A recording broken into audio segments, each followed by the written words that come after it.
We want to send a clear message to the world's most hardened criminals.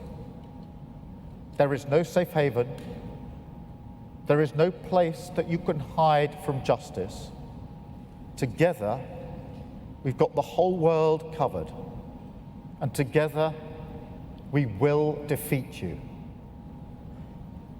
And look, there is a particular group of organised criminals that urgently need to hear this message.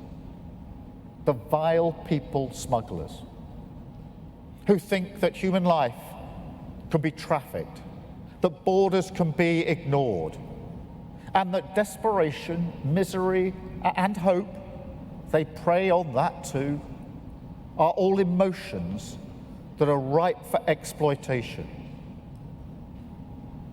Make no mistake, people smuggling needs a global response, and on a scale way beyond where we are now.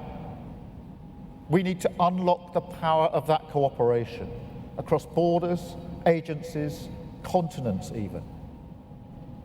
And look, I know many people in this room are already working hard on this. So I accept that my argument here is a political one, first and foremost. But I'm afraid we're still at a stage where the world needs to wake up to the severity of this challenge. It goes back to security. I was elected to deliver security for the British people. And strong borders are a part of that. Of course they are. But I say it again, security doesn't stop at our borders. And illegal migration is, without question, a massive driver of global insecurity. There is nothing progressive about turning a blind eye as men, women, and children die in the Channel. And you don't advance the cause of global justice or compassion for those individuals to pretend that there is. This is a vile trade that must be stamped out wherever it thrives. Now, it exploits the cracks between our institutions. It pits nations against each other, profits from our inability at a political level to come together. That's part of the business model. So I will work with anyone serious who can offer solutions on this. Anyone. Because without coordinated global action, it will not go away. And unless we bring all the powers we have to bear on this, in much the same way as we do for terrorism, then we will struggle to bring these criminals to justice. And that, in a sense, is my message here today. People smuggling should be viewed as a global security threat similar to terrorism. We've got to combine resources, share intelligence and tactics, and tackle the problem upstream, working together to shut down the smuggling routes. Now, we do that with terrorism. When I was the Director of Public Prosecutions, it was my personal mission to smash the terrorist gangs. And we worked across borders to ensure the safety of citizens across Europe and across the world. Now, as the UK's Prime Minister, it is my personal mission to smash the people smuggling gangs. And look, that starts here in the UK. This Labour government is resetting the UK's whole approach to this challenge.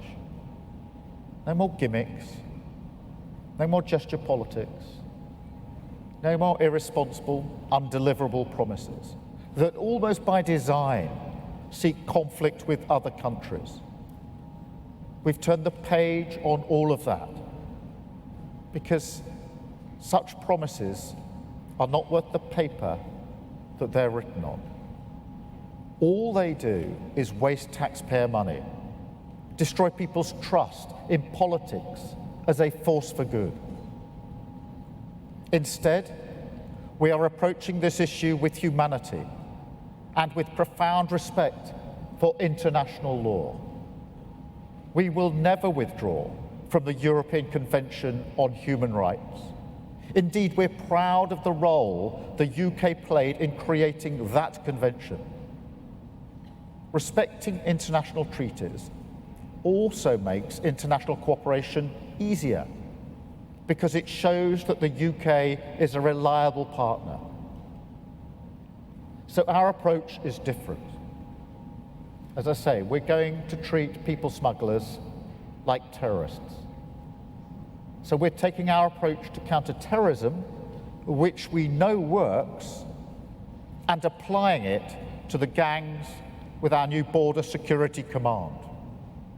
We're ending the fragmentation between policing, border force, and our intelligence agencies, recruiting hundreds of specialist investigators, the best of the best, from our National Crime Agency, Border Force, Immigration Enforcement, and the CPS and our intelligence agencies, all working together.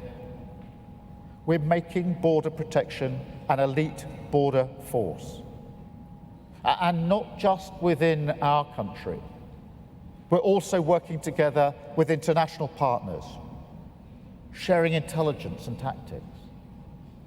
Earlier this year, I visited the headquarters of our National Crime Agency. I saw firsthand the ways we're already collaborating and what it takes to intercept, to disrupt, and destroy these networks. There are so many tools at our disposal. We can seize their phones at the border, identifying and tracing smugglers, wiring payments. We've already trained sniffer dogs to detect the smell of dinghy rubber, and working with Bulgaria, stopped more than 100 small boats upstream long before they made it to the channel. And as we understand how these gangs work, we can invest in new capabilities and enhance powers to smash them. So we're giving our new Border Security Command an additional £75 million of new funding on top of the £75 million we've already committed. This will support a new organised immigration crime intelligence unit, hundreds of new investigators and intelligence officers, backed by state-of-the-art technology. We're also investing a further £58 million in our National Crime Agency, including strengthening its data analysis and intelligence capabilities. And we'll also legislate to give those fighting these gangs enhanced powers too. Again, look what we've done with counter-terrorism. We have the powers to trace suspects' movements using information from the intelligence services. We can shut down their bank accounts, cut off their internet access, and arrest them for making preparations to act before an attack has taken place. We don't wait for them to act. We stop them before they act.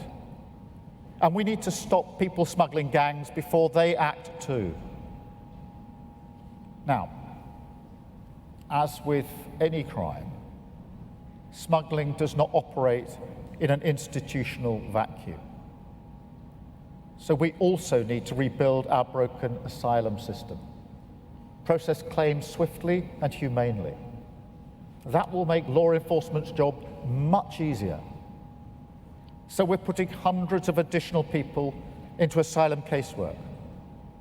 Overall returns since this government came to office are now 9,400.